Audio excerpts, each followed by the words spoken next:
Welcome back to the sweatshop, boys and girls. Today we're going to be doing spark plugs on this 5.4 liter Ford V8. First step, let's open up this hood. Then move this guy to the right and lift the hood up. There is our V8, and underneath all of these hoses and ducting on this side is our spark plugs. They live like that in a row on either side of the engine. This is a 5.4 liter, which, depending on the year, is known for having all kinds of issues regarding the spark plugs and them falling into the cylinders because they just don't want to leave the engine. Apparently this one was updated, and I'm really hoping so I don't have any excitement today in the shop. I would like to go home at a normal time. So let's hope for the best and get going on changing these spark plugs. Our first step is going to be to remove this ducting here and this piece as well. To remove this section of ducting, all you're going to need is a flat screwdriver or an 8mm socket. For this next section, you're going to need a needle nose vice grip or a clamp removal tool. You're also going to need really long arms. There is a little bit of lock on the stock clamp, so that makes things a little bit easier. And then you'll need a 10mm socket to get that bolt off over there. Then just gently yank it off. So on the driver's side head, you can see these are our coils there. You can only see 3 in the shot, and there's one hiding behind this plastic tube here that we're also going to be removing. On the passenger side head, you can see our coils are here. The key to success here is to be gentle. Also, when removing the clips from the ignition coil, be gentle because these tabs can break.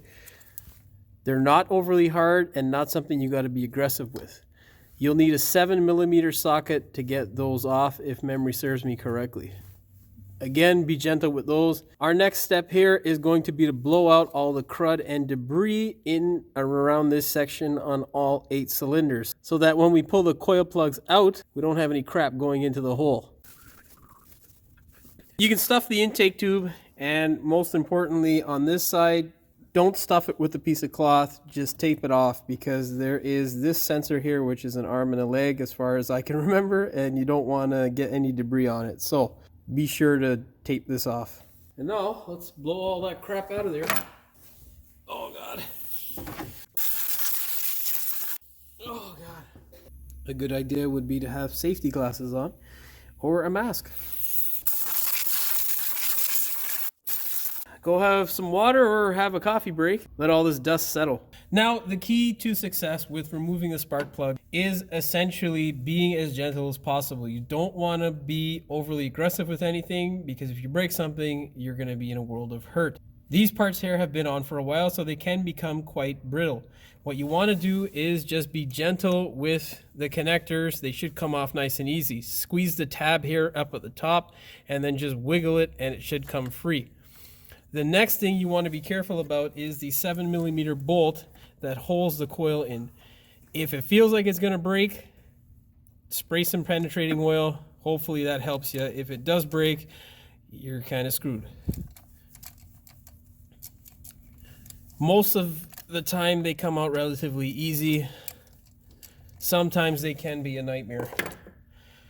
That is pretty much it in terms of getting the spark plugs off. What you want to do is essentially repeat the process for all 7 remaining spark plugs. You want to touch as little as possible and move as little as possible so there's less chance of screwing anything up. Once you get that bolt out and you're putting it back in, put some anti-seize on it. Then wiggle the coil to break it loose.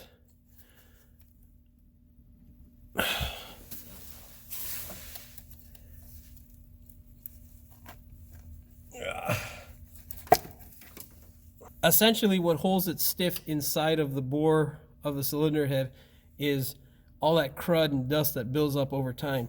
That's why it's a good idea to blow it out. Now, before you pull those spark plugs out, you'll be blowing it again.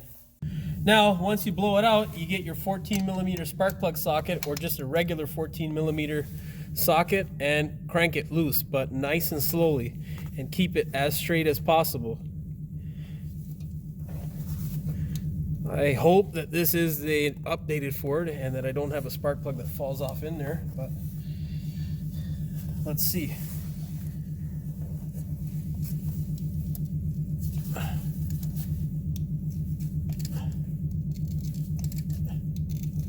It's making some horrible noises, but it's starting to come free, so that's nice.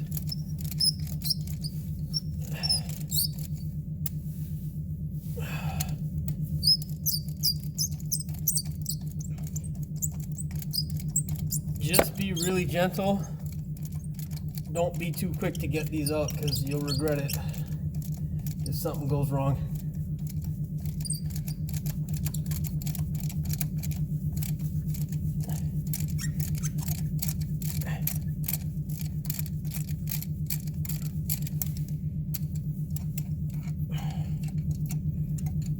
If you are going to do this job in the driveway, I would definitely recommend having some form of compressed air so you can blow this sort of crap out of the cylinder, or of the spark plug bore. Because if you can't, you're going to regret it. Now, if you're like me and you feel that you give the Snap-on guy too much money, or have in the past, you don't need to get a specialty socket. Just get a magnet and use it like so. And there's your spark plug. Key to success, being gentle. Make sure you take your time when getting them out. Now we are ready to stick our plug in. Key to success for me is putting a little bit of anti-seize on the threaded portion of the spark plug. Just roll it on like that. You don't have to go and put all kinds of it on there, just a bit. Don't get any of the anti-seize on the electrode portion, not a good idea. Now you can put that thing down into the hole. I do not have a socket that's going to hold this thing, so what I like to do is just use the magnet on the end of it, thread it into the hole. Don't drop it into the hole. If you drop it into the hole, you can damage the spark plug. You'll know you have it threaded in because when you pull up on the spark plug, it won't come out. Then use the 14mm to drive it down in there. As straight as possible, remember. Get your ratchet to send it down the rest of the way.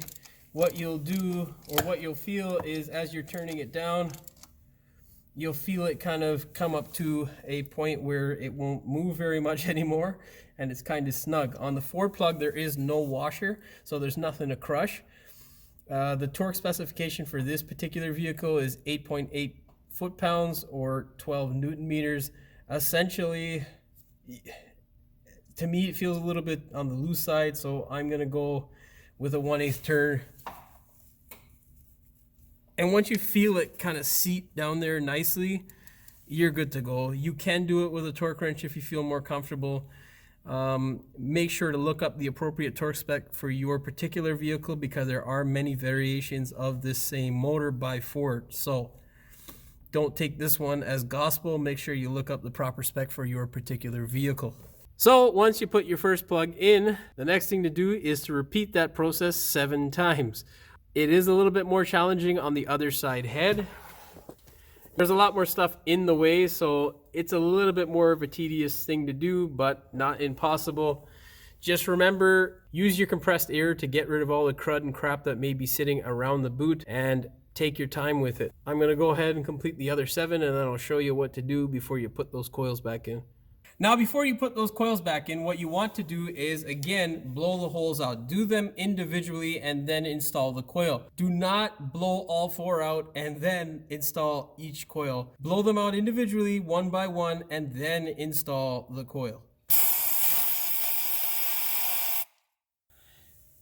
When you've got the coil out, it's a good time to clean that boot. Make sure you get as much crud as you can off so that it's nice and clean. Before you install it, put a little bit of grease on it, electrical grease, just a little bit. All you need is that much there, and just smear it around the opening of where the spark plug electrode will go.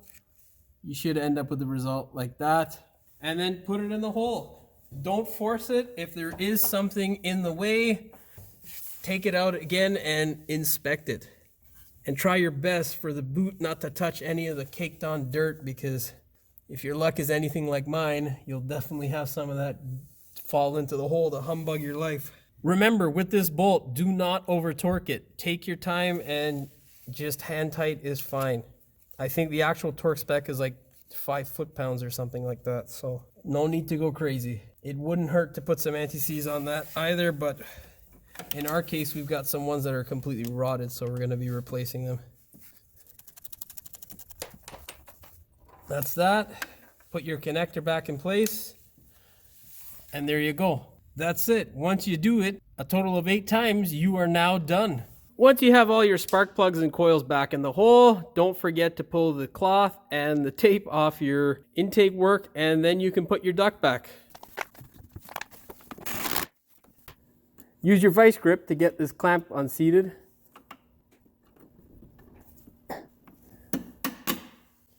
Just like that. Be careful with it because it's not any fun, those clamps. And now your intake duct work.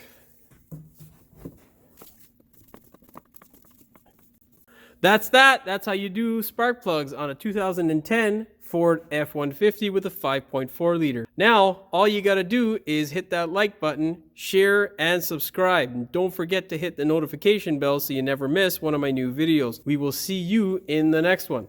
So, oh, it's in the wrong fucking frame, you cocksucker. That's in the short frame, Jimmy! The ducting, which is not separate. What? When removing the clips, perfect. Our next step here, when we pull the ploy, it can become Wait, what? What the fuck am I saying? No, from you. Why am I telling that? I'm not taking that off. So, all that's left to do once you put your spark plug in is remove... What? Repeat, Jimmy, repeat. Use your blowgun. You're wanting to... When you have your coils out, you can clean the boot as much as you can, get all the crud that you can off. What the fuck did I just say? Once you have it in the hole, just get your bolt. Where did I put my bolt? I said all kinds of it, and there's fucking a shit ton on this thing. Oh, fuck you. A bit easier when you don't have the camera in the way. Fuck the screwdriver. Use your vice grip. That's a bunch of rambling. Shut up, Jimmy.